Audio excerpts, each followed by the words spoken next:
आज हम लोग चालू करते हैं शेक्सपियर का वो पार्ट जो हम लोगों को क्या बोलते हैं कि कल हम लोगों ने जहाँ से छोड़ा था, पेज नंबर 15 से हम लोगों ने छोड़ा था, पेज नंबर 15। और आई जस्ट थिंक दैट्स आप लोगों को दिखाई दे रहा होगा। नहीं दिखाई दे रहा तो कोई बात नहीं, आपके पास पीडीएफ है। पीडीएफ क्या बोलते, कोई शेयर कर दो अगर जिसको नहीं शो हो रहा है। आवाज़ हमारी जा रही है?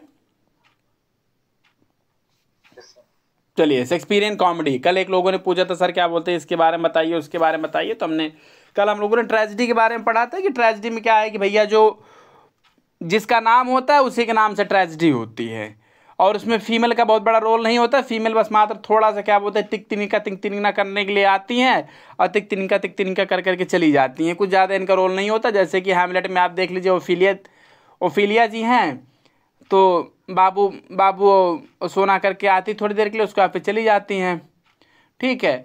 लेकिन ट्रेजेडी को इन्हांस करने का काम क्या बोलते हैं कि इनकी फीमेल कैरेक्टर ही करती हैं। जैसे कि मैकबेथ में देख लीजिए चौथी चुड़ैलिया जो है ट्रेजेडी को इन्हांस करने का काम वही कर रही है, सत्यानाश करने का काम वही कर रही हैं।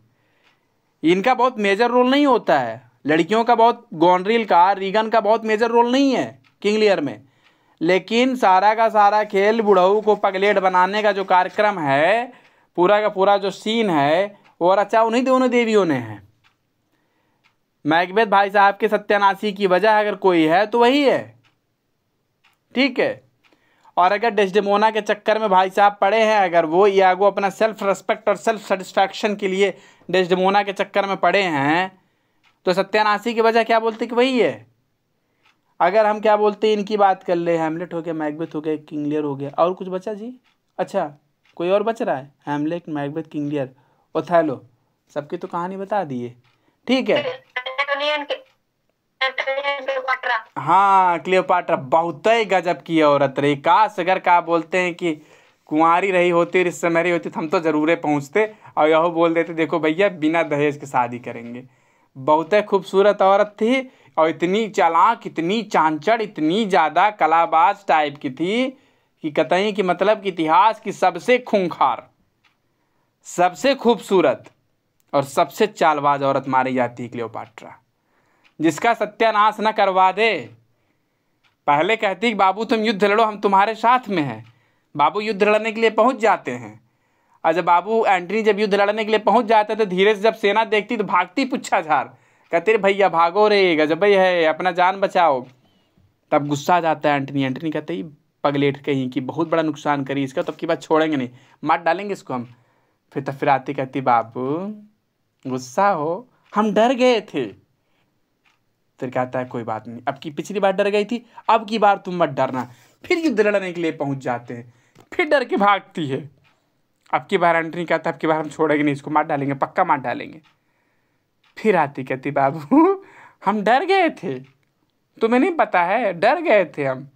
फिर से तुम, फिर हम अब की बार क्या बोलते बेहतरीन युद्ध होगा। फिर क्या बोलते युद्ध होता है, फिर आती है, अब फिर भाग जाती।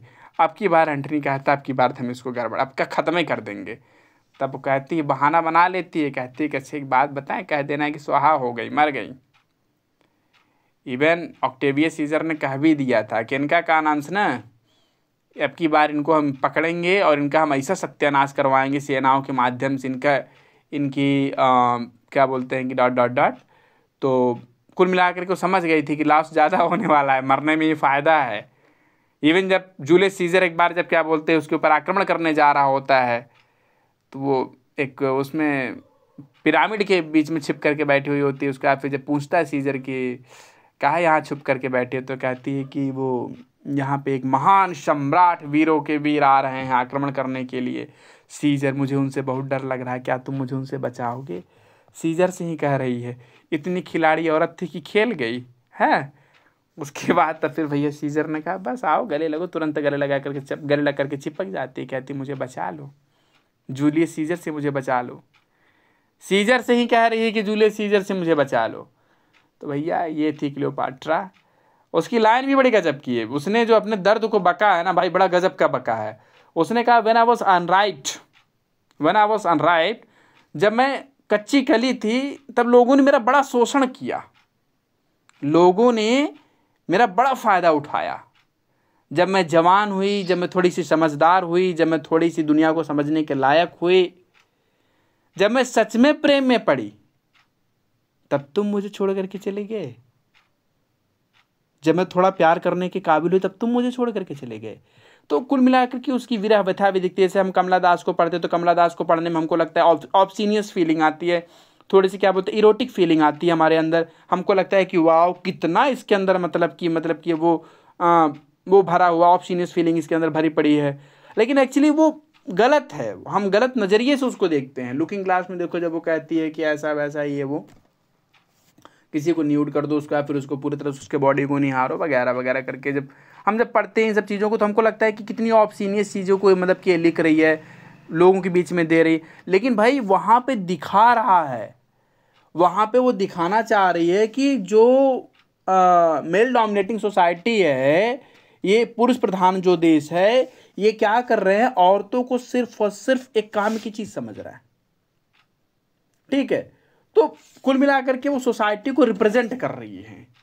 और शेक्सपियर साहब ने भी जो किया था उस समय के सोसाइटी को रिप्रेजेंट किया था। लेकिन छोटा सा झोल है, झोल छोटा सा ये है कि ये आम इंसान की बातें करती हैं। अब की जो इंडियन राइटर की भी बात करें आप, चाहे सिल्विया पाथ की बात आप कर लीजिए, चाहे क्या बोलते हैं इंडियन राइटर में आप क्या चाहे कमला दास की बात कर लीजिए, बहुत सारी इंडियन राइटर्स हैं, उनकी अगर आप बात कर लीजिए, ठीक है, तो आपको लगेगा यार कि वो ग्राउंड लेवल की बातें करती हैं।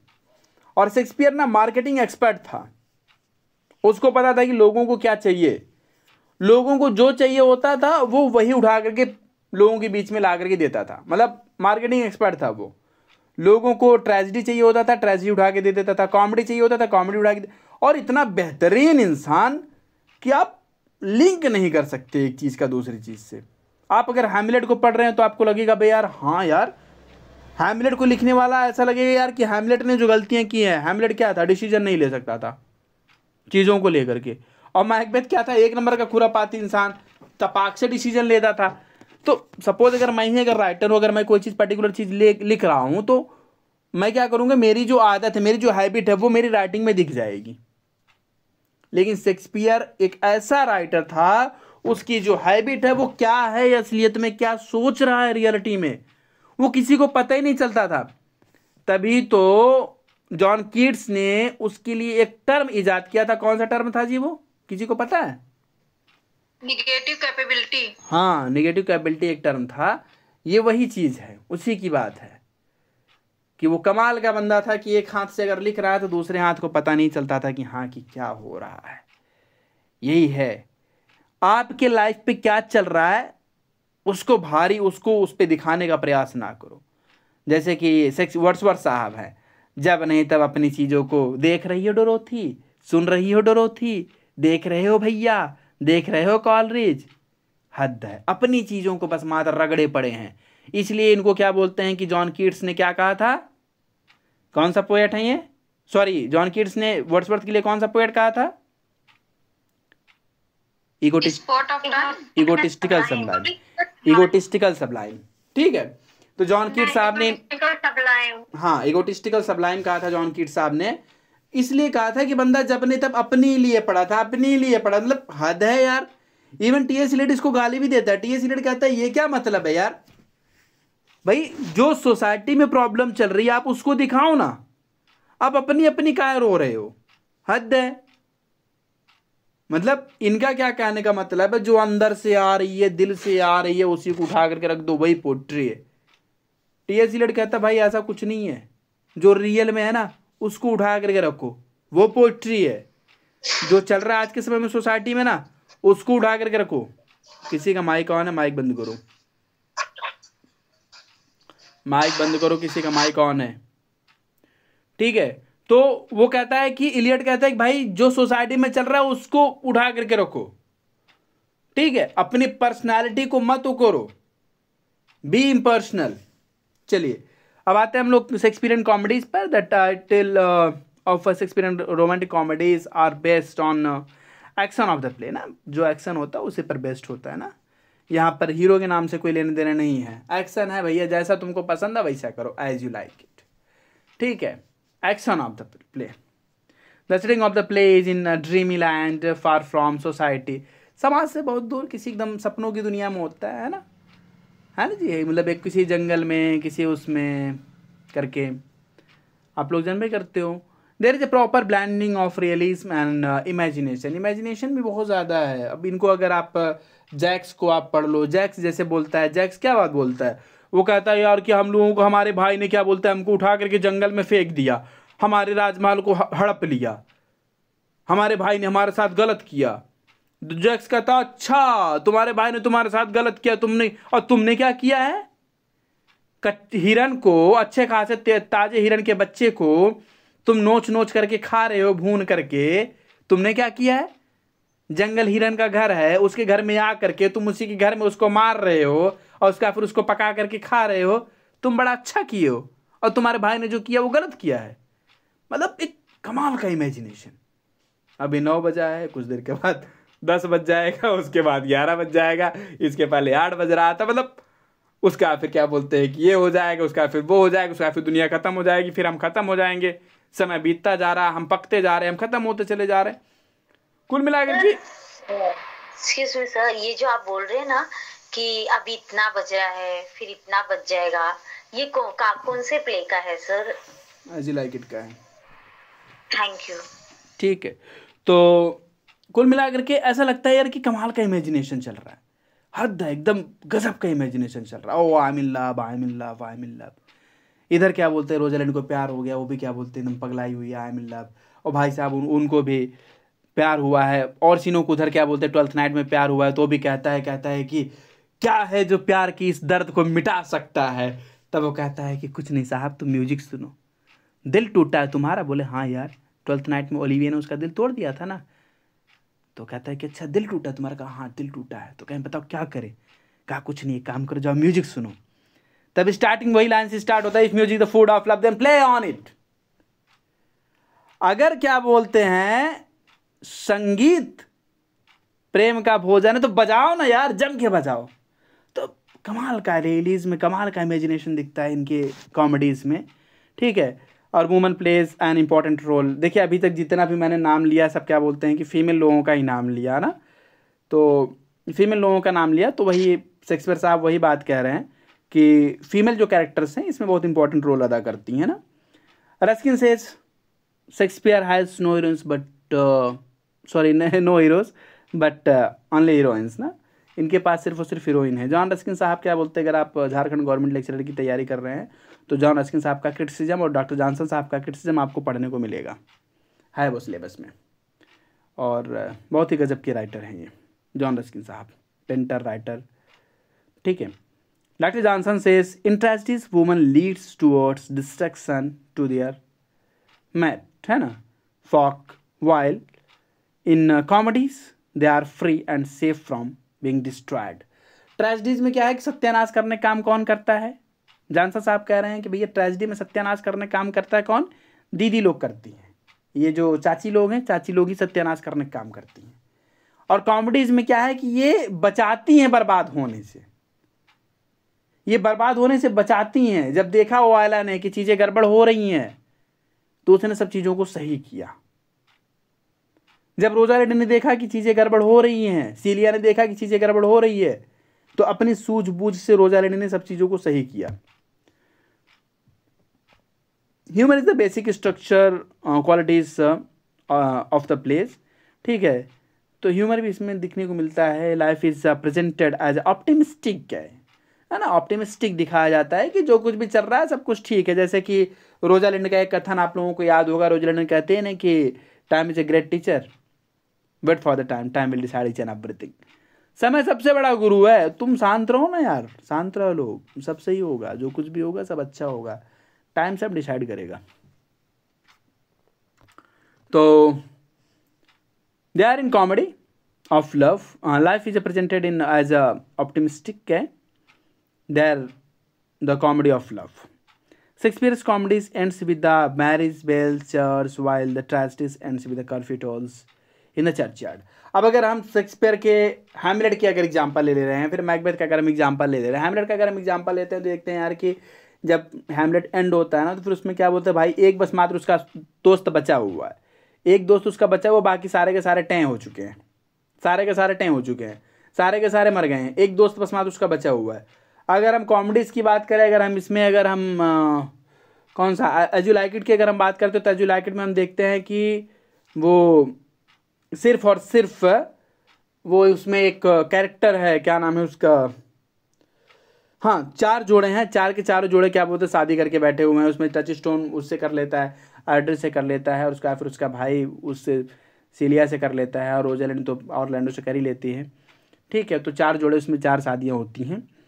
तो कुल मिलाकर के यही है कि हम कॉमेडीज़ की अगर बात करें, शेक्सपियर की कॉमेडीज़ की अगर हम बात करते हैं तो कॉमेडी जाके बियाह पे ख़त्म होती है, शुभ शुभ होता है, शुभ मंगल है ना, सर्वमंगले धिकारस्तु मा फलेषु कदाचन। तो वही वाला हाल है। गणेश जी के मंत्र के साथ क्या बोलते हैं कि जो भी इनकी कॉमेडीज है वो ख़त्म होती हैं, और उसके बाद फिर जो क्या बोलते हैं कि ये इनकी ट्रेजेडीज है वो राम नाम सत्य है घंटा बजाते हुए ख़त्म होती हैं। अब इसमें टोल कहा है तो फिर वही चर्च यार्ड का क्या बोलते हैं कि टोल्स कहा है, तो वही हम लोग इनके यहाँ चर्च यार्ड में कर्फ्यू टोल करता है, और हमारे यहाँ राम नाम वाला घंटा बजता है। थोड़ा सा इतने डिफरेंट है बस, बाकी कुछ और नहीं।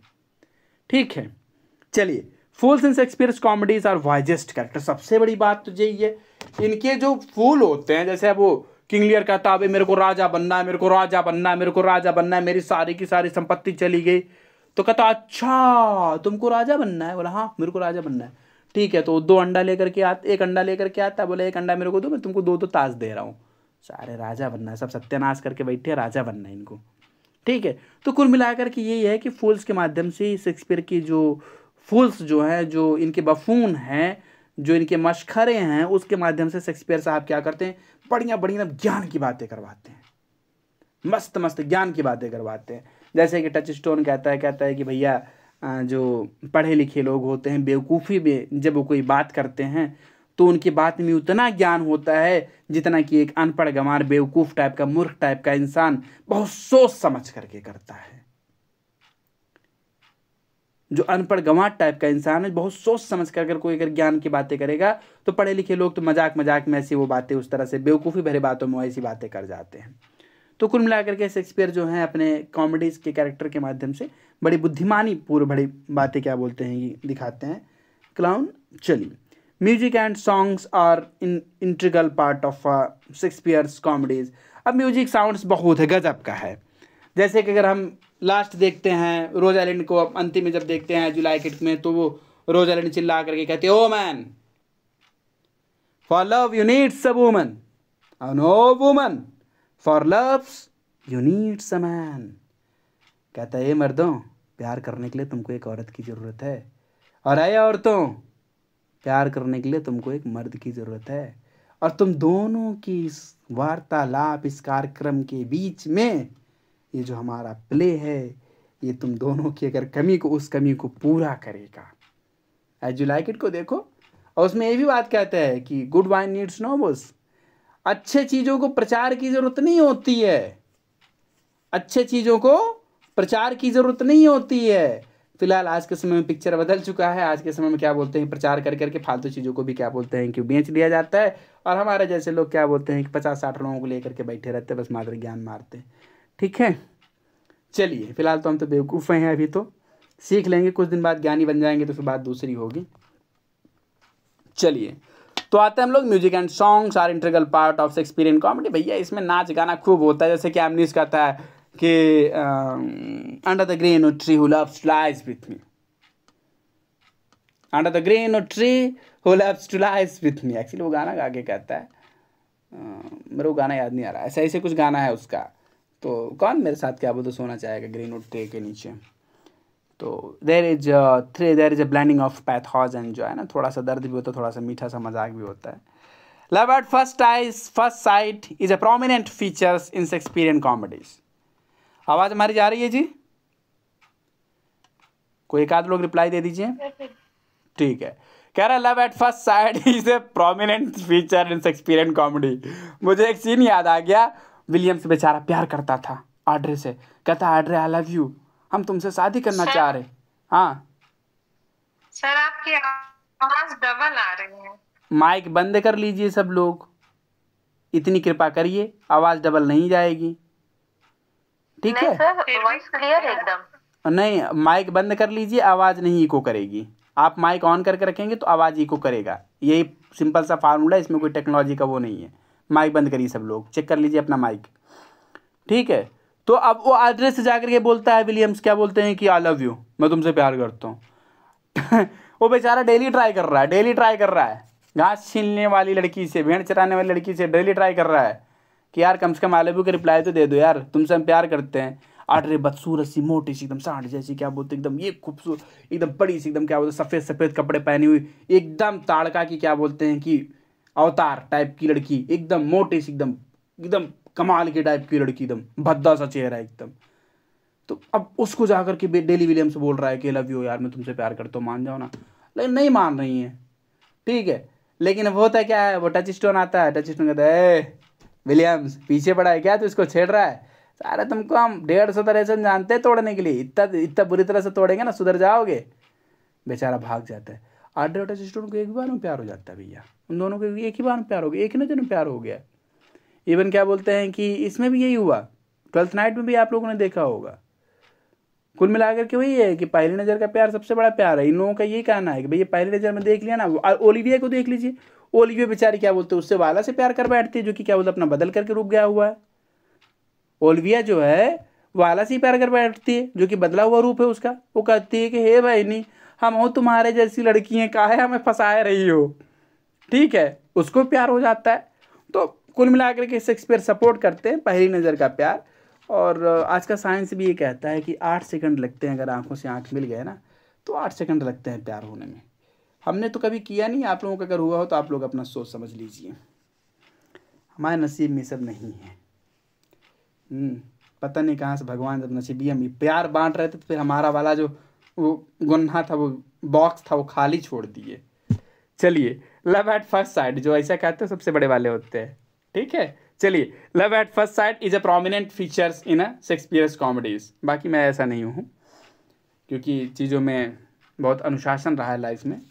तो लाइफ में जब आप अनुशासित रहोगे तो फिर आप चीज़ों को लेकर के पागल नहीं हो सकते हो। ये किसी की भी लाइफ के लिए बता रहा हूँ, कोई भी पर्टिकुलर व्यक्ति हो, मेरे जैसा हो या फिर आप लोगों के जैसा कोई भी हो, अगर आप अनुशासित हो तो चीज़ों को लेकर के आप बहुत सिस्टमेटिकली रहोगे, आप उसमें लापरवाही नहीं पसंद करोगे। चलो, तो देयर इज ऑलवेज सब प्लाट इन शेक्सपियर्स कॉमेडीज। सबको पता है यार, सब प्लाट कुछ न कुछ बगल में पिक्चर चलता रहता है ना। जैसे 12th नाइट में है, एज यू लाइक इट में है, मैड अबाउट नथिंग में है, मर्चेंट ऑफ वेनिस में है, मिडसमर नाइट्स ड्रीम में है। मर्चेंट ऑफ वेनिस में आप लोगों को सब प्लाट पता है कौन सा है? वो एक तरफ उन लोगों का खेल चल रहा है, पोर्शिया का, उसका चल रहा है खेल बैसानियों का, है ना, उसका बाप लड़ रहा है उधर, वो जो जीव है वो साइलाक लड़ रहा है। एक तरफ उन लोगों का खेल चल रहा है, दूसरी तरफ साला की बिटिया कांड कर रही है, ठीक है। दूसरी तरफ साला की बिटिया कांड कर रही है, उधर उनका खेल चल रहा है अपने लवर के साथ में, ठीक है। तो वो मतलब कुल मिलाकर के हमको देखने को मिलता है कि जो शेक्सपियर के जो प्लेज हैं, इनके जो कॉमेडीज़ हैं, इसमें एक सब प्लॉट भी चलता रहता है। बाकी डिटेल में हम लोग काम कर भी करेंगे आगे तो पता चल ही जाएगा। शेक्सपियर्स हिस्टोरिकल प्लेज, तो शेक्सपियर ने क्लासिकल यूनिटीज़ को फॉलो नहीं किया है, ये भी देखिए लिखा हुआ है। शेक्सपियर्स हिस्टोरिकल प्लेज, तो Shakespeare wrote total 10 historical plays. This plays deals with the history of England with their kings. तो they present a proper blending of realism and imagination. Henry VI part 1, part 2, part 3, Richard III, Richard II, King John, Henry IV part 2, Henry IV part 1, and Henry V and Henry VIII. Henry VIII आप लोगों को पता है कि unfinished था, ठीक है। Shakespeare was influenced by Marlowe's and peel. Marlowe's और पील से क्या बोलते हैं कि ज़्यादा क्रिस्टोफर मार्लो साहब से, और पील से जॉर्ज पील साहब से सबसे ज़्यादा क्या बोलते हैं कि ये इम्प्रेस्ड थे, प्रभावित थे। किस चीज़ को लिखने में? हिस्टोरिकल प्लेज लिखने में, ठीक है। और हिस्टोरिकल प्लेज का इनका जो सोर्स था वो सबसे ज़्यादा Holinshed's chronicles of England, Scotland and Ireland. ये क्वेश्चन पूछा हुआ है, कि what is the full name of Edward Hall's and Holinshed's chronicles. तो chronicles of England, Scotland and Ireland, ये आया हुआ क्वेश्चन है। कुल कितने इनके प्लेज हैं हिस्टोरिकल प्लेज? कुल टोटल 10 प्लेज हैं और 7 राजाओं की कहानी है। कल किसी ने पूछा था व्हाट इज प्रॉब्लम प्ले, तो problem play Frederick Samuel Boas wrote Shakespeare's and his predecessors. तो शेक्सपियर एंड हिज प्रेडिसेसर्स, ये 1896 में इनकी किताब आई थी। आप लोगों में से कईयों का डेट ऑफ बर्थ होगा, है ना, 100 साल पहले। तो in which he categorized Shakespeare's 3 plays. Samuel Boas ने बताया problem plays, measure for measure हो गया, ट्रॉलस एंड क्रेसिडा, ठीक है, measure for measure comedy, Troilus and Cressida, चोरी से tragedy, all's well that ends well, ठीक है, comedy as problem plays. They are also called as dark comedy, ठीक है. They defy any category and their characters are difficult to be judged. समझने में थोड़ा सा प्रॉब्लम होता है ना, इनकी चीज़ों को, इनको जानने समझने में थोड़ा सा प्रॉब्लम होता है. Shakespeare's meditation on social problems is evident such as marriage, women's virginity, है ना, कॉन्वेंट, सेंटहुड, रिलीजन, बिट्रायल, ये सब सारी चीज़ों पे बात करते हैं. इनका जो सोशल प्रॉब्लम जो चल रहा है, प्रॉब्लम प्लेस में क्या है, जो उस समय की कंटेम्प्रेरी टाइम की जो सोशल प्रॉब्लम्स थी उस पर बात किया करते थे. अब कंटेम्प्रेरी टाइम की सोशल प्रॉब्लम्स क्या क्या थी? मैरिज थी, मतलब शादी का कैसे क्या प्रोसेस है, क्या नहीं है. वुमेन्स की वर्जिनिटी थी, मतलब उनकी रेस्पेक्ट, उनकी वर्चूज आप कह सकते हो. और कॉन्वेंट का क्या हाल है. सेंटहुड, अगर कोई साधु सन्यासी बनना चाह रहा है तो कैसे क्या है उसका प्रोसेस. और रिलीजन, धर्म पे थोड़ा सा ध्यान दिया जाता था. बिट्रायल, है ना, प्रेम में धोखा इसीलिए ठोका, हाँ जी, ये वाला हाल था. चलिए, तो रोमन प्लेस ट्रेजिडी है, बट रोमन प्लेस माना गया है. रोमन प्लेस का क्या, अच्छा हाँ, रोमन प्लेस का मतलब क्या होता है. क्वेश्चन ये आता है कि what is the meaning of Roman plays, how do you think that this is Roman plays. So you know what is the main basic theme in a Roman plays. You can see that's Roman plays में the Roman art and culture, Roman activities, Roman characters, they just going to be promote Roman activities, Roman settings, right now, Roman characters, each and everything, whatever you are going to say, each and everything you'll find that is belonging from the Roman culture and tradition and history. Right now, they have tragic setting and treatment. Tragic setting होती है जी Roman plays में. The deals with the characters of Rome. रोम के characters को deal करता है. तो these plays Shakespeare seem to show cultural conflict and custom of other civilization. The source of this play is a Plutarch Lives. हाँ, ये question पूछता है कि what is the source of Roman plays. Mic आप लोग कोई बंद on मत करना, अगर आप माइक ऑन करोगे तो आवाज इको करेगा, ठीक है. प्लूटार्क लाइव्स, बहुत सीधा सा क्वेश्चन है, मैं आपको बता दे रहा हूँ. 2-3 क्वेश्चन यहाँ से बनते हैं. पहला क्वेश्चन बनता है कि ये प्रॉब्लम प्लेज जो था वो किसने इसको बांटा था.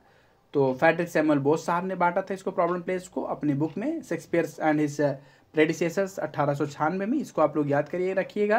प्रॉब्लम प्लेज कौन कौन से वो भी आप लोग याद रखिएगा. मेजर फॉर मेजर हो गया, ट्रॉलस एंड क्रेसिडा हो गया, ऑलवेज दैट इन्स वेल हो गया, ठीक है. प्रॉब्लम प्लेज को हम लोग डार्क कॉमेडी भी कहते हैं, इसको आप लोग याद रखिएगा. अगली बात अगर हम करें रोमन प्लेज की, तो रोमन प्लेज में इस चीज़ को आप लोग याद रखिएगा कि इसका सोर्स पूछता है कि रोमन प्लेज का सोर्स क्या है. तो रोमन प्लेज का जो सोर्स है वो प्लूटार्क लाइव्स है, ठीक है. तो the source of this plays are Plutarch lives. Titus Andronicus ये भी है, translated by Thomas North. Plutarch live जो है वो थॉमस नार्थ साहब ने क्या बोलते हैं कि उसको ट्रांसलेट किया था. अब Titus Andronicus also sometimes classified as a Roman plays, क्योंकि वहाँ के जो कैरेक्टर्स थे वो सारे के सारे रोमन ही थे. आप लोगों ने देखा कि शेक्सपियर के जो क्या बोलते हैं कि प्रॉब्लम प्लेस थे वो 3, आप लोगों ने उसको देख लिया. ट्रेजिकल प्लेस भी, आप हिस्टोरिकल प्लेस भी आप लोगों ने देख लिया. बाकी आगे हम लोग बढ़ते हैं, क्या बोलते हैं कि शेक्सपियर के रोमन प्लेस कौन कौन से हैं. तो रोमन प्लेस जूलियस सीजर है, ठीक है, और उसका फिर एंटनी क्लियोपाट्रा है, Coriolanus and are known as Roman plays. तो इन सबको क्या बोलते हैं कि हम लोग किस रूप में जानते हैं, रोमन प्लेस के रूप में जानते हैं, ठीक है. चलिए, शेक्सपियर ड्रामेटिक रोमांस. अब देख, term romance was first used for 4 late works of Shakespeare's. Edward Dowden साहब इन इस बुक में क्या बोलते हैं, अपने बुक में क्या बोलते हैं, एडवर्ड डेडन साहब ने इस्तेमाल किया था. Shakespeare a critical study of his mind and art. 1875 में ये क्वेश्चन पूछा हुआ है कि इस बुक का राइटर कौन है. इस बुक का राइटर कौन है, तो Shakespeare a critical study of his mind and art. ये 1875 में आई हुई बुक है. यूजीसी नेट में डेट भी पूछ लेगा, और ये आपकी यूपीटीजीटी पीजीटी में ये पूछ लेगा क्या बोलते हैं कि कौन है, मतलब इसका राइटर. तो डेडन साहब हैं. तो इन्होंने 4 कैटेगरी में बांटा है इसको. पेरिकलस हो गया, विंटर्स टेल हो गया, सिम्बेलाइन हो गया एंड टेम्पेस्ट हो गया. ड्रामेटिक रोमांस कौन कौन से हैं, पेरिक्लीज हो गया, विंटर्स टेल, सिम्बेलाइन, टेम्पेस्ट. ये सारे के सारे क्या है, dramatic romance. This place start from tragedy but and with a comic reconciliation. जैसे कि हम लोग टेम्पेस्ट में देखते हैं, वो उसको बहुत सता रहा होता है ना, उसको बहुत सता रहा होता है, जो प्रॉस्पेरो होता है वो फर्डिनेंड को बहुत ज़्यादा सता रहा होता है। इवन जाकर के मिरांडा कहती है, पापा पापा इसे काहे कर रहे हो, बाबू है हमारा, मैं बाबू से तुम क्या बोलते हैं कि लकड़ी कटवा रहे हो, लकड़ी ढुलवा रहे हो, अरे कैलिबनवा है ना, कैलिबनवा से काम करवा लो ना, इसको काहे परेशान कर रहे हो, हम प्रेम करते हैं पापा इनसे, इनको तुम परेशान कर रहे हो, तंग कर रहे हो, अच्छा लगता है क्या, बिटिया नाम तुम्हारी। तो पता है तो फिर क्या कहता है, बड़ी अच्छी लाइन कहा है प्रॉस्पेरो ने कि बिटिया चीज़ें जब फ्री में मिल जाती है ना तो लोग उसकी वैल्यू नहीं करते, तभी बिना फीस दिए वालों को मैं रिमूव कर देता हूँ। समझ में आया? ये मैं नहीं कह रहा हूँ, ये प्रॉस्पेरो से मैंने सीखा था, शेक्सपियर ने मेरे को सिखाया है कि चीज़ें जब फ्री में मिल जाएं तो लोग उसकी वैल्यू नहीं करते, उसको काम करने दो, उसको ये सिद्ध करने दो कि वो तुम्हारे काबिल है कि नहीं, वो तुम्हारे लिए संघर्ष कर सकता है कि नहीं, वो तुम्हारी इतनी इज्जत करता है कि नहीं कि वो तुम्हारे लिए इतनी मेहनत कर सकता है। मेहनत करके पाएगा ना तो तुम्हारी इज्जत करेगा। यही बात बोला था, क्या बोलते प्रॉस्पेरो ने अपनी बिटिया को, और यही बात मैं आप लोगों को भी कह रहा हूँ कि कभी भी किसी से भी जुड़ना, ना फ्री की खाना और ना फ्री की खिलाना, ना फ्री की लेना। और मेरा अनुभव है, मैं 4-5 साल प्रयागराज में रहा हूँ, टेलीग्राम पे कुछ तुच्छे लोगों को भी देखता हूँ, उनको पिछले 5 साल पहले भी देख रहा था और आज भी देख रहा हूँ। वो टेलीग्राम पे ऐसे आज भी क्या वो तो क्विज करते हैं, उनका कहीं सिलेक्शन नहीं हुआ, कहीं कुछ नहीं हुआ, वो 300 रुपये में, 100 रुपये में और 30 रुपये में वो बैच पा जाते हैं टीजीटी पीजीटी का। बाकी तो इलाहाबाद में जो क्या बोलते हैं 3-4 लाख रुपए खर्च कर रहे हैं, 4-5 साल का, 10-10 साल, 15-15 साल का ज़िंदगी बिता दे रहे हैं, वो तो बेवकूफ़ है ना। तो सस्ती चीज़ें आपको ज़्यादा महंगी पड़ जाती हैं, पहली चीज़। दूसरी चीज़, कभी किसी से कोई चीज़ फ्री में मत लेना, इस चीज़ को आप हरदम याद रखना, वो आपको फ़ायदा नहीं मिलेगा उसका। ये आप लोगों को लग रहा होगा सर अपना फीस निकालने के लिए बोल रहे हैं, अरे यार सरकार इतना पैसा दे रही है, उससे तुम्हारा पूरा नहीं हो रहा, तुम्हारे क्या बोलते हैं कि थोड़े से पैसे से हमारा पूरा हो जाएगा क्या। अच्छी आदतें सीखो, वो ज़्यादा फ़ायदा करेगा, ठीक है। चलो, शेक्सपियर्स लव ट्रेजेडीज, ये बढ़िया आइटम है ना, ये बढ़िया चीज़ है भाई, love tragedies. Romeo and Juliet, बहुत बढ़िया कहानी है, बहुत बढ़िया, इतनी बढ़िया, उसकी तो एक लाइन हमको तो इतने बढ़िया लगता है, वो कहता है कि हम तुमको होंठों से चूमना चाहते हैं। कहीं अच्छा कोई बात नहीं, छूने आए हो, क्या हाँ छूने आए तुमको, लेकिन हम होंठों से छूना चाहते हैं। कहीं अरे होंठों से छूओगे तो हमारे होंठों से पाप नहीं हो जाएगा। तो कह रहे बाबू तुम्हारे जैसी लड़की से और पाप, कोई बात नहीं, अगर पाप हो जा रहा है तो हम तुम्हें होंठों से, तुम्हारे होंठों को छुएंगे, तुम्हारे होंठों से पाप हो जाएगा। तो तुम एक काम करना, तुम उस पाप को मुझे वापस कर देना ना, फटाक से लगे हाथ, पाप उतर जाएगा तुम्हारा। वाह रे शेक्सपियर, गजब का लाइन लिखे हैं। आज के लोग क्या सोचेंगे और क्या क्या बोलते हैं कि रोमांटिक चीज़ों को करेंगे, जो शेक्सपियर ने क्या बोलते हैं आज के 500 साल पहले लिख करके और उसके बाद फिर दे दिया, लोगों के बीच में प्रस्तुत कर दिया। ठीक है, सच में शेक्सपियर महान था। Othello, Antony and Cleopatra known as Shakespeare's love tragedies. ये सब में लास्ट में एंड ही होता है ना हमारा, जानबे करते हो आप लोगों को। ओथेलो में जैसे डेस्डेमोना कहती है, बहनी ये चरित्रहीनता का होती है, हमारा पतिदेव हमको चरित्रहीन कहते हैं। तब वो इमली कहती है बहनी पता है, अपने पति को ज़्यादा प्यार करो, उनका ख्याल करो, उनकी सेवा करो, उनकी देखभाल करो, उनकी बात को मानो, इसी को तो चरित्रहीनता कहते हैं। वो कहीं पे भी जाए, मुंह मार के आए, कुछ हो करें, उससे नहीं मतलब है। तुम उनका ज़्यादा केयर करो, उनके प्रति अपना प्राण त्याग दो, उनके लिए तुम भूखे बैठी रहो, यही तो चरित्रहीनता है। गजब का कटाक्ष क्या बोलते शेक्सपियर साहब ने किया है, मान गए यार, सैल्यूट है इनको। Problem plays, measure for measure हो गया, ट्रॉलस एंड क्रेस्टे हो गया, ऑलवेज दैट इनस्वेल हो गया। रोमन प्लेस, एंटनी क्लियोपाट्रा हो गया, जूलियस सीजर हो गया, कोरियोलानस हो गया, टाइटस एंड्रोनिकस हो गया। ड्रामेटिक रोमांस एडवर्ड डडन साहब ने वो किया था, इसको बांटा था। पेरिक्लीस हो गया, द विंटर्स टेल हो गया, सिम्बेलाइन हो गया, टेम्पेस्ट हो गया। याद रखिए, इसको ट्रेजिक कॉमेडी भी कहा जाता है। शेक्सपियर्स लव ट्रेजेडी कौन कौन सा है? रोमियो एंड जूलियट है, ओथेलो है, एंटनी क्लियोपैट्रा। ओके, चलिए कुछ इंपॉर्टेंट पॉइंट्स भी लिखे हैं। तो आवाज़ जा रही है जी हमारी? हेलो जी सर। चलिए, तो सही है। इंपॉर्टेंट पॉइंट्स देखिए, थोड़ा सा आप लोग एक बार फिर से रिवीजन कर लीजिए, रिकॉल कर लीजिए चीज़ों को। ये मैं बीच बीच में उल्टे पुल्टे काम करते रहता था। ये सब मेरा नोट्स है। माइक आप लोग बंद रखिएगा, इस चीज़ को बता दे रहे हैं सबको। यही वीडियो यूट्यूब पे भी अपलोड होगा। बर्थ प्लेस, माइक बंद रखिए, माइक बंद रखिए। बता दे रहा हूँ, मैं क्लास से रिमूव कर दूंगा, मैं ग्रुप से भी। लापरवाही अगर किसी में दिखी तो माइक बंद रखिए। बर्थ प्लेस इनका स्टार्ट अपॉन एवन, जिले का नाम स्टार्ट ऑन एवन। ठीक है, एवन क्या है? रिवर का नाम है। साब्रिकेट क्या है इनका? साब्रिकेट का मतलब होता है निक नेम। साब्रिक मतलब होता है nickname. Forest of Arden, Mary of Arden से क्या बोलते हैं कि मैरी आर्डन इनकी अम्मा जो थी उससे प्रेरित है। एज यू लाइक इट में इसका जिक्र आया हुआ है। 1592 में रॉबर्ट ग्रीन ने क्या बोलते हैं आप स्टार्ट क्रो कहा था, ये कि यूनिवर्सिटी विट्स हैं। ठीक है, कौआ चले हंस की चाल। ही काहे के लिए कहा था? वही उसके ब्लैंक वर्ड्स के प्रयोग के लिए कहा था। आया हुआ है क्वेश्चन।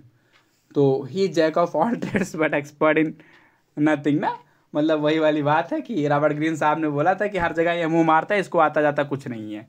ठीक है, रॉबर्ट ग्रीन साहब ने इसको बोला था, हर जगह ये मुंह मारता है, आता जाता इसको कुछ नहीं है। बेवकूफ़ कहीं का, पता नहीं कहाँ से आ गया है। ज्ञानी तो हम लोग हैं, लेकिन ज्ञान ये मार रहा है। तो ये रॉबर्ट ग्रीन साहब का कमेंट था शेक्सपियर के लिए ना, 1592 में ग्रीन साहब, रॉबर्ट ग्रीन साहब ने बोला था। टाइम जस्टिफाई करता है कि कौन कितना महान है। ठीक है, टाइम जस्टिफाई करता है, टाइम बताएगा कौन कितना महान है। आज हम क्या हैं, आज आप क्या हो, कौन खिलेगा, कौन राजा बनेगा, कौन भिखारी बनेगा, वो सब समय डिसाइड करेगा। हम किसी को ना बुरा कह सकते हैं ना किसी को अच्छा कह सकते हैं।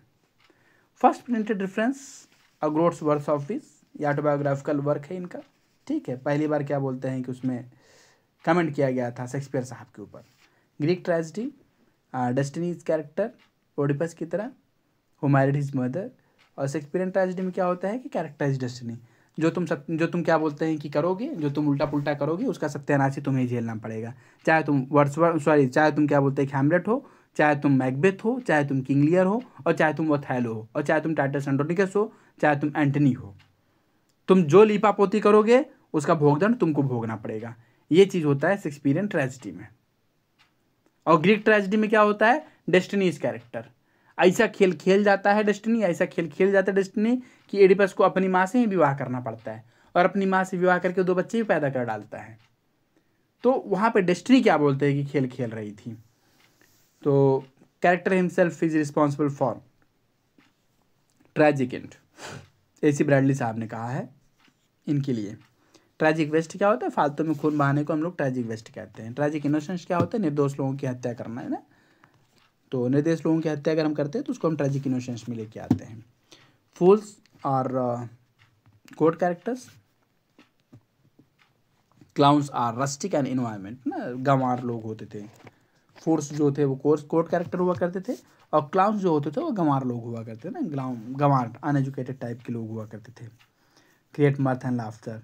फॉलेज क्या होता है? बेवकूफ़िया। पैथॉज क्या होता है? दर्द। जॉय क्या होता है? आनंद ना। कॉमेडी अगर है तो आपको आनंद मिलेगा ही मिलेगा। Love at first sight is not good in as you like it. ठीक है, गैनीमेड रोजालैंड की डिस्गाइज सेफ हार्ट से लव करते। तो ये सब कुल मिलाकर कुछ पॉइंट्स मैंने मेंशन कर रखे हैं। हिस्टोरिकल प्लेज और क्रॉनिकल प्लेज ऑफ इंग्लैंड। चलिए, इंपॉर्टेंट पॉइंट्स इधर भी है जी कुछ। तो प्लेगरिज्म का इल्ज़ाम शेक्सपियर पर लगाया जाता है। मेटामॉर्फोसिस जो है वो ओविड का वर्क है। वीनस एंड एडोनिस का थोड़ा सा इसमें जिक्र दिया गया है कि ओविड के मेटामॉर्फोसिस से लिया गया है। 199 स्टैंजा है, 1194 लाइन्स है। Dedicated to WH Henry Wriothesley, ABAB CC, इसका क्या बोलते हैं कि वो है। ठीक है, मिडसमर नाइट्स ड्रीम और टेम्पेस्ट का भी क्या बोलते हैं कि मटेरियल मेटामॉर्फोसिस से ही लिया गया है। ये सारे इंपॉर्टेंट पॉइंट्स हैं जो कि मैंने लिख रखे हैं। आप लोग अगर नोट्स बनाइएगा तो इंपॉर्टेंट पॉइंट्स को जरूर नोट करिएगा। ठीक है, कंप्लीट साइन ऑफ इमेच्योरिटी दिखती है क्या बोलते हैं किसमें? वीनस एंड एडोनिस में, क्योंकि स्टार्टिंग किया था ना बंदा शुरू किया था खेल खेलना, उसमें खिलाड़ी नहीं था ये। रेप ऑफ लुक्रेशी, ये इनका 1594 में आया था वर्क। इनका ग्रेबर वर्क है, थोड़ी सी गंभीरता दिखती है, बच्चा पहली बार जब खेलने के लिए उतरा है मैदान में तो पहली बार में क्या बोलते हैं, थोड़ा बचपना दिखता है इनके वर्क में, लेकिन जब दोबारा ये खेलने के लिए जाते हैं तो इनकी इनकी वर्क में थोड़ा सा मैच्योरिटी दिखती है। ऑब्वियसली आप क्या बोलते हैं कि पहली बार परीक्षा देने जाओगे तो थोड़ी मोड़ी ऐसी बेवकूफ़ी कर बैठोगे जो कि आप क्या बोलते सोचे भी नहीं होगे ना, लेकिन आप दोबारा अगर एग्ज़ाम देने जाओगे तो आप चीज़ों को लेकर के बहुत कॉन्शियस हो जाओगे और चीज़ों को लेकर के बहुत सतर्क हो जाओगे, और जो कुछ भी करोगे बहुत सतर्क होकर के बहुत सिस्टमेटिकली करोगे, है ना। चलिए, तो रेप ऑफ लिक्रेसी हो गया, ग्रेबर वर्क है ये, डेडिकेटेड टू WH, ये हो राइम रॉयल में लिखा गया, ये क्वेश्चन आया हुआ है, AB BCC। चासरिन स्टैंजा भी इसको बोलते हैं। ट्रॉलस एंड क्रेसिडा पोएम में क्या बोलते हैं, फर्स्ट टाइम यूज किया गया था क्या चीज़, चासरिन स्टैंजा। कितने लाइन का होते हैं, 7 लाइन का होता है। देखिए AB 2 2 4 लाइन हो गया, अब BCC क्या बोलते हैं कि 4 3 7 लाइन हो गया, 7 लाइन का होता है। इसको राइम रॉयल भी बोलते हैं, राइम रॉयल आप कहिए, फिर क्या बोलते हैं चासरिन स्टैंजा आप कहिए, दोनों में से आप कोई भी नाम पुकार सकते हैं। 7 लाइन का है ये, और ये रेप ऑफ लुक्रेसी जो कि 1594 में आया था, उसमें इसका इस्तेमाल शेक्सपियर साहब ने किया था। किंग स्क्वायर में प्रयोग किया था जेम्स फर्स्ट साहब ने इसको, किस चीज़ को, चासरिन स्टैंजा को। तो चलिए, तो पैसिफिक पिलग्रिम इनका एक वर्क है, 1594 में आया था, 20 पोएम का संग्रह है, कलेक्शन है 20 पोएम्स का। क्या चीज़, passionate pilgrims, passionate pilgrims, spelling mistake है शायद मेरे में। तो अब मैं भी एकदम नया नया था तो मैं भी उल्टे पुल्टे स्पेलिंग लिख दिया करता था। पब्लिश्ड बाय विलियम जैगार्ड साहब ने क्या बोलते हैं क्यों किया था, और इसमें 2 सोनेट और 3 स्टैक्ट जो थे लव सिलेबस लास्ट से भी लिया गया, तो लव सिलेबस लास्ट जो है ना थोड़ा सा रोमांटिक टाइप का वर्क है, इसमें मतलब थोड़ा मज़ेदार टाइप की स्टोरीज़ है, पोएम्स हैं, तो कुछ पोएम वहाँ से भी लिया गया था। अगला है फिनिक्स एंड टर्टल, ये 1601 में आया था। जॉन साल्सबरी क्या बोलते हैं कि फोनिक्स है, और उनकी पत्नी जो है वो टर्टल का काम कर रही हैं। दोनों को देखो थोड़ा सा ये सिम्बॉलिक है क्या कि एक फिनिक्स जो है फोनिक्स का काम कर रहे हैं, जॉन साल्सबरी को फोनिक्स बनाया है शेक्सपियर साहब ने, और टर्टल बनाया है क्या बोलते हैं कि उनकी वाइफ को, उनकी पत्नी को। अब अगर थोड़ा सा अगर और इससे आगे बढ़ करके जा करके अगर हम देखते हैं तो डेथ क्या बोलते हैं कि फोनिक्स हो गया, और डव जो हो गए ये तुम्हारे टर्टल हो गए ना, इनकी वाइफ हो गए। और हिडन मीनिंग है, एलिगोरिकल पोएम है, एल्जेक इन नेचर। चलिए, तो आगे बढ़े जी, आवाज जा रही है, कहो जी सर, जी जी आगे बढ़ा जाए ना। सर। हाँ बताइए, सर बोलो। टर्टल कोई बर्ड का नाम था? नहीं, बर्ड का नाम नहीं था। कछुआ देखिए, कछुआ, हाँ बस, बाकी समझ। कछुआ था या बर्ड था? नहीं, बर्ड नहीं था, कछुआ था, फिनिक्स एंड टर्टल। ठीक है, बाकी ये सब सिम्बॉलिकल मीनिंग है। यहाँ पे आपको एक चीज़ जानना है, बस जानने लायक अगर जो चीज़ है वो सिर्फ इतना ही है कि जॉन साल्सबरी को क्या बोलते हैं कि जॉन साल्सबरी और उनकी वाइफ के लिए लिखा गया था।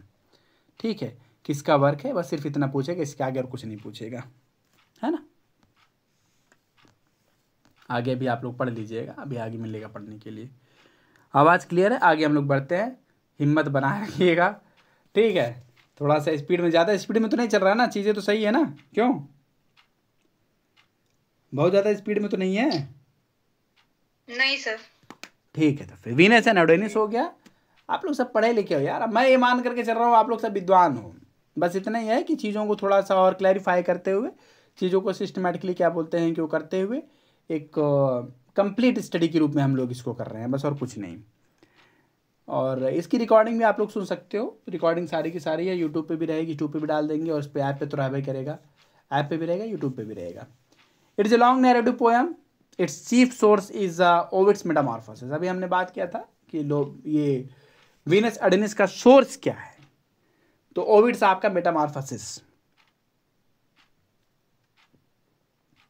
The poem is written in sesta rima in 6 line stanza with the rhyme scheme of ABCC है जी, and showed decided sign of immaturity, थोड़ा सा इसमें immaturity दिखता है जी, complete sign of immaturity ना, इसमें थोड़ा बचपना दिखता है।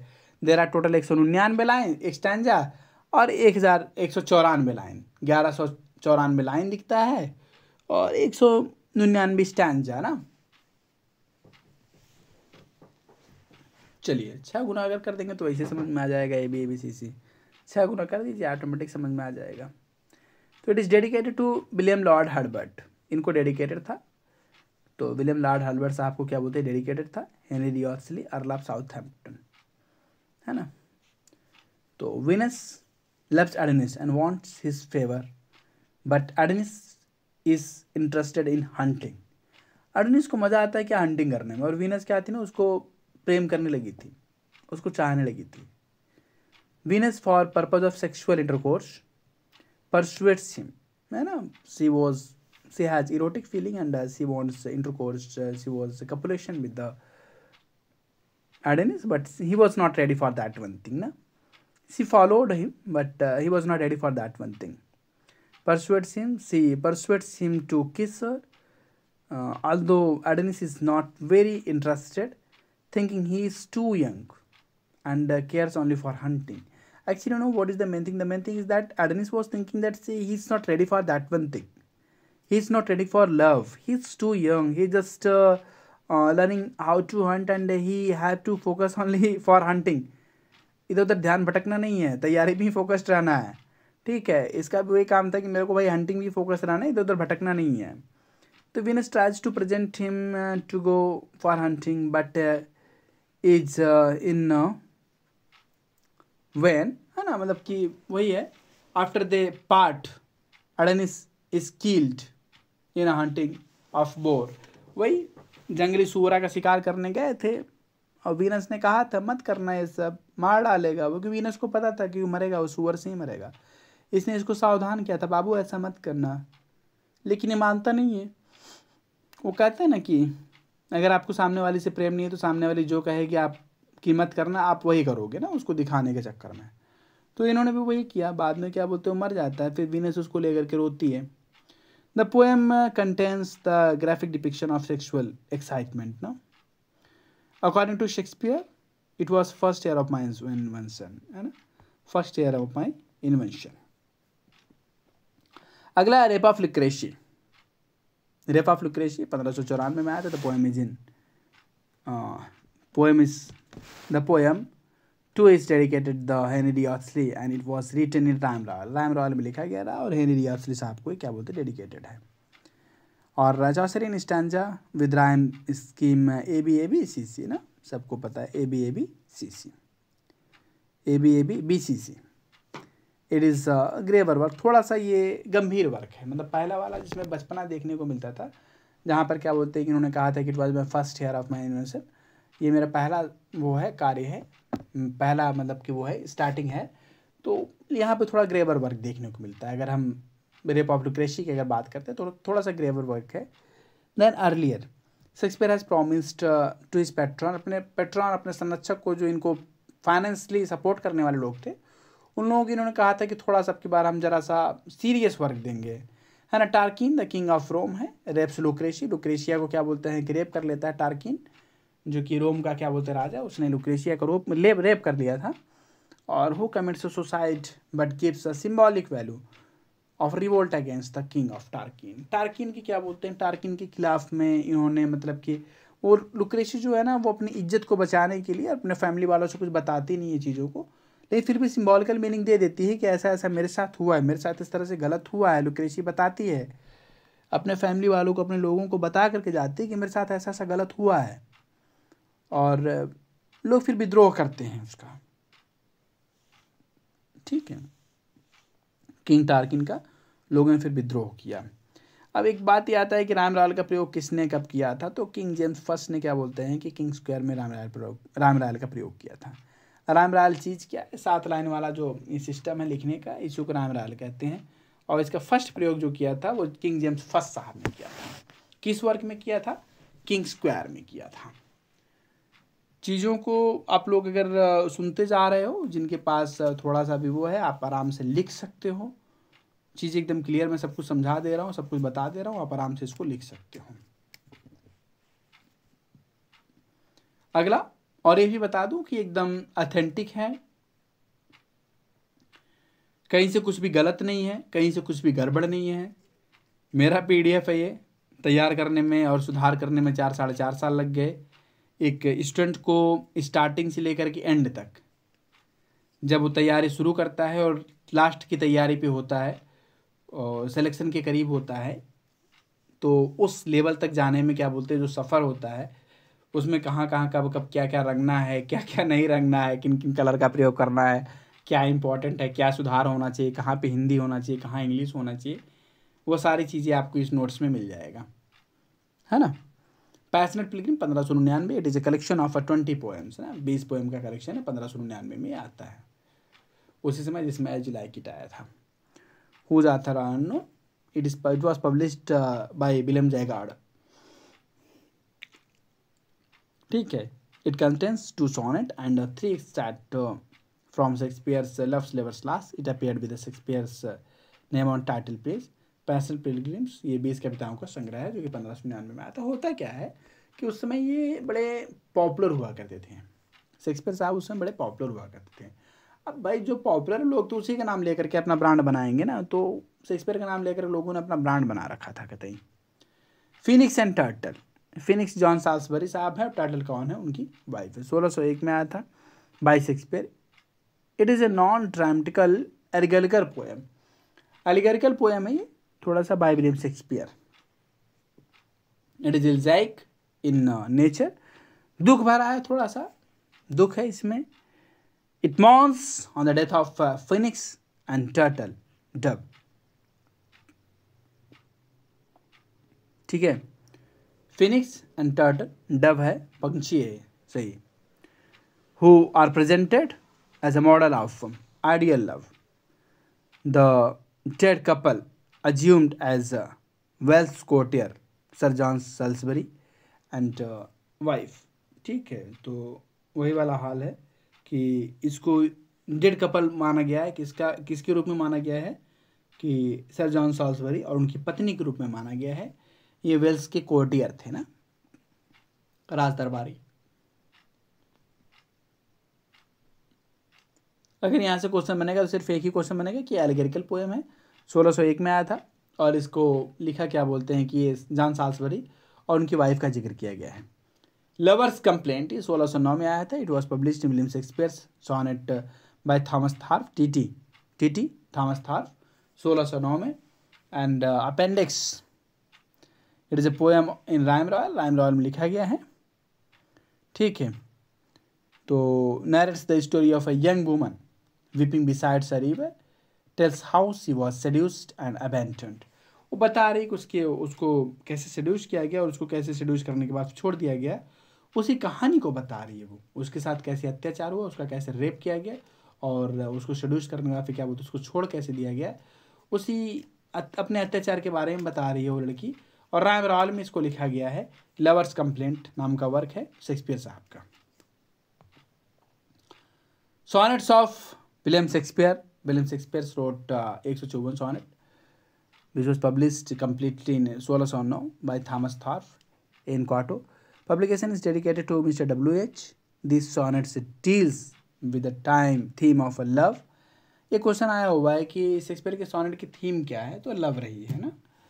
शेक्सपियर के सोनेट की थीम लव रही है। 2021 में जीआईसी लेक्चर के प्रीलिम से भी एक क्वेश्चन आया हुआ है कि रविन्द्रनाथ टैगोर के सोनेट की थीम क्या रही है, तो भी लव रही है ना। तो पोएम की थीम तो लव रही है। The publication is dedicated to mister WH. This sonnets deals with the theme of love. It seems that Shakespeare has unlocked his heart through sonnets ना। मतलब कुल मिलाकर के हम शेक्सपियर की अगर ये बारीकी देखिए कि शेक्सपियर को अगर हम पकड़ना चाहें कि यार कि इसकी असलियत क्या है, शेक्सपियर की असलियत क्या है, रियलिटी में शेक्सपियर है क्या, वो कहना क्या चाहता है, लिखना क्या चाहता है, बताना क्या चाहता है, अगर हम इस चीज़ को पकड़ना चाह रहे हैं तो उसकी बारीकी हम पकड़ सकते हैं सिर्फ और सिर्फ सॉनेट से। जब हम सॉनेट को पढ़ते तब समझ में आता है कि अच्छा बेटा तुम रोमांटिक टाइप के हो, आस्की टाइप के इंसान हो, यहाँ पे ये पकड़ में आ जाता है। हमारे 154 sonnet, 126 sonnets are dedicated to WH, who may be William Lord Herbert. ठीक है, third earl of Pembroke, a fair youth, एक लड़के थे भाई साहब, और हेनरी रियोस्ली भी हो सकते हैं, अर्ल ऑफ साउथहैम्पटन। ठीक है, और 26 sonnet dedicated to a dark lady, ये कन्या को, वो शायद मैरी फिटॉन हो सकती हैं। The last 2 sonnets refers to Cupid god of love, इनको क्या बोलते हैं कि लास्ट के 2 सॉनेट्स क्या बोलते हैं कि डेडिकेटेड हैं। मतलब 126 सॉनेट लॉन्डे को है, जिसका नाम क्या बोलते हैं कि विलियम हर्बर्ट भी हो सकता है, हेनरी ड्यूर्सली भी हो सकता है। 26 सॉनेट करिया लेडी को है, डार्क लेडी को है, और 2 सॉनेट प्रेम के देवता को है, प्रेम के भगवान को है।